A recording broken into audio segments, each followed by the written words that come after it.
نحمدہ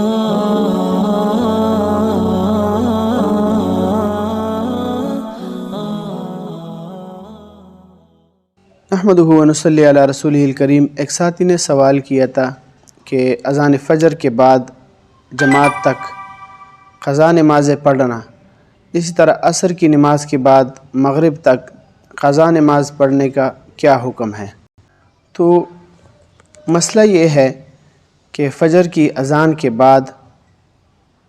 جماعت تک قضا نماز پڑھنا، اسی طرح عصر کی نماز کے بعد